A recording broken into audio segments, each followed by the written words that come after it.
আল্লাহ নবীজির নাম 10টা টাকা দিয়া যান, যাইতে যাইতে দিয়া যান আল্লাহ। এই যে ভাইয়া শুনছেন, আপনি কি আমার বোনের সাথে বাসর রাত করবেন?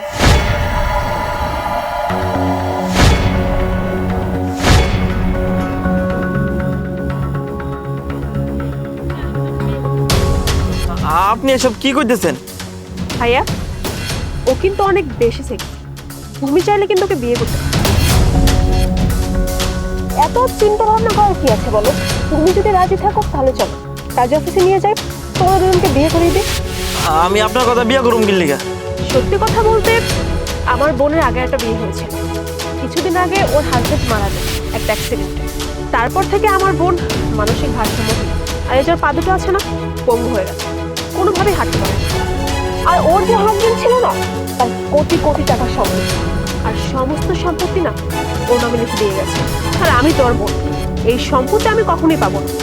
এই জন্য আমি ভেবেছি কোনো একটা ছেলের সাথে তার বিয়ে দিয়ে দেবো, আর সেই সমস্ত সম্পত্তি সেই ছেলেটা পাবে। এখন তুমি যদি রাজি থাকো তাহলে বলো, তোমার সাথে বিয়ে দিয়ে দেবো, সব সম্পত্তি তোমার হয়ে যাবে। তারপর তোমার যখন বিয়ে টিয়ে হয়ে যাবে, সব সম্পত্তি তুমি আমার নামে লিখে দেবে। এখন বলো তুমি রাজি কেন? ও আচ্ছা, তার মানে আপনি নিজের স্বার্থের লাইগা আপনার বোনটা আমার লগে বিয়ে দিতে চাইতেছেন, তাই না? ওমা, এতে কি শুধু আমারই লাভ আছে নাকি? তোমারও লাভ আছে।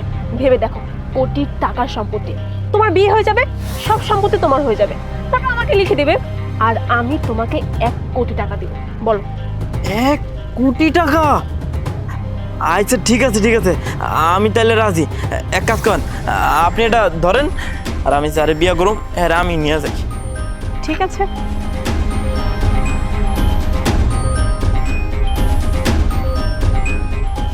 ওনারা কি কাজী অফিসে বিয়ে করেছেন? হ্যাঁ, ওরা কাজী অফিসে বিয়ে করেছে। এই যে আমার কাছে প্রমাণ আছে, ফোনে ছবি আছে, এই যে দেখুন। আর সরি উকিল সাহেব, কালকে আপনার অফিসে যেতে পারেনি, কারণ আপুর তো পায়ে একটু প্রবলেম, এই জন্য আপনাকে আমাদের বাসায় আসতে বললো। কিছু মনে করবেন না। আচ্ছা ঠিক আছে, আমি ওনাদের ম্যারেজ সার্টিফিকেটটা খুব তাড়াতাড়ি বের করার ব্যবস্থা করছি। আর আমি এখনই ওনার সব সম্পত্তি ওনার হাজব্যান্ডের নামে ট্রান্সফার করার ব্যবস্থা করছি। এতে আপনার কোনো সমস্যা নেই তো? না না, একদমই না। আমার কেন সমস্যা থাকবে? আমার বোন যে তার জীবনে এমন একটা ভালো ছেলে পেয়েছে, তাতে আমি খুশি। আর আমি তো অনেক খুশি যে আমার বোনটা এই ট্রমা থেকে বের হতে পারবে, ও অনেক সুখে শান্তিতে সংসার করুক, এটাই আমি চাই। বাহ, অনেক সুন্দর একটা কথা বললেন। আই উইশ সবার জন্য আপনার মতো একটা বোন থাকতো। আচ্ছা তাহলে ফাইলটার মধ্যে সাইন করে দিন।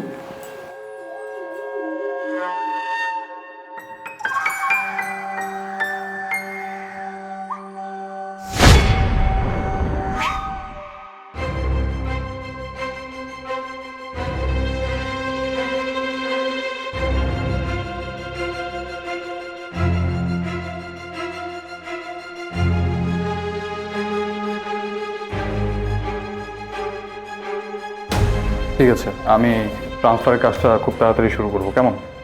আসি তাহলে। যাক, আমার কাজটা খুব ভালো মতোই হয়েছে। শোনো, এখন এই সমস্ত সম্পত্তি তোমার নাম হয়ে গেছে, খুব তাড়াতাড়ি সমস্ত সম্পত্তি আমার নামে করে দিবে, ওকে? আপনার আবার কিসের সম্পত্তি? ফকিন্নি বাচ্চা, তুই কি ভেবেছিস আমি কি বোকা? আমি বোকা? তোর কপাল ভালো যে তোকে রাস্তা থেকে তুলে আমি বাড়িতে নিয়ে এসেছি। চুপচাপ সমস্ত সম্পত্তি আমার নামে করে দিবি, তা না হলে কিন্তু আমি পুলিশকে কল করবো। ও আচ্ছা, পুলিশে কল করবেন? ঠিক আছে, পুলিশে কল করুন, তাতে আমার কোনো সমস্যা নেই।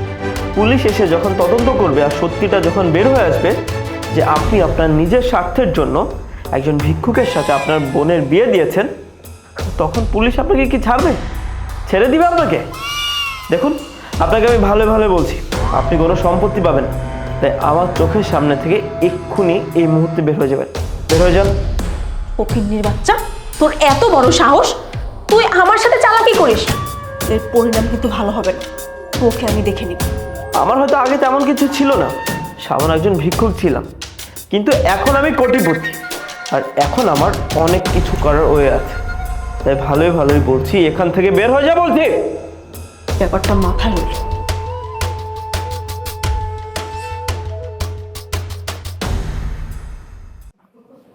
দেখো, তুমি ভয় পেও না, আমি তোমার বোনের মতো লোভী নই। আমি অনেক ভালো মানুষ। তোমার আপন বোন হওয়া সত্ত্বেও তোমার বোন যে তোমার সাথে এরকম একটা কাজ করেছে, সেটা সত্যি আসলে ভালো কাজ করেনি। আর আমি উকিলের সঙ্গে কথা বলে তোমাকে ভালো একজন ডক্টর দেখাবো, আর তোমাকে আমি ঠিক করে তুলব। তুমি যখন সুস্থ হয়ে যাবে তখন আমি নিজ দায়িত্বে তোমার বাসা থেকে চলে যাব। দেখো, আমি জানি আমাদের বিয়েটা অন্যরকম ভাবে হয়েছে, যেটা একদমই ঠিক হয়নি। এখন তুমি যদি আমাদের বিয়েটা মেনে নিতে না চাও, তাতে আমার বিন্দুমাত্র কোনো আফসোস নেই। এই যে সম্পত্তি তোমার বোন আমার নামে লিখে দিয়েছে, এই সম্পত্তি আমার একদমই লাগবে না। আমি উকিলের সঙ্গে কথা বলে এই সম্পত্তি তোমার নামে ট্রান্সফার করার ব্যবস্থা করব।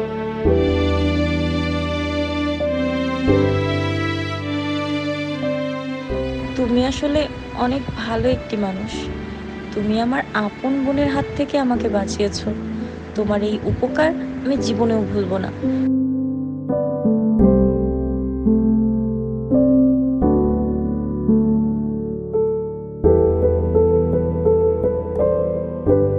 কিন্তু আমাদের বিয়ে হয়ে গেছে এবং তুমি অনেক ভালো একটি মানুষ। তুমি যদি আমার স্বামী হয়ে আমার সাথে সারা জীবন থাকো, তাহলে আমি অনেক খুশি হব। আপনি যা বলেছেন সেগুলো যদি আপনার মনের কথা হয়, তাহলে এই পৃথিবীতে আমার থেকে খুশি কেউ আর হবে না।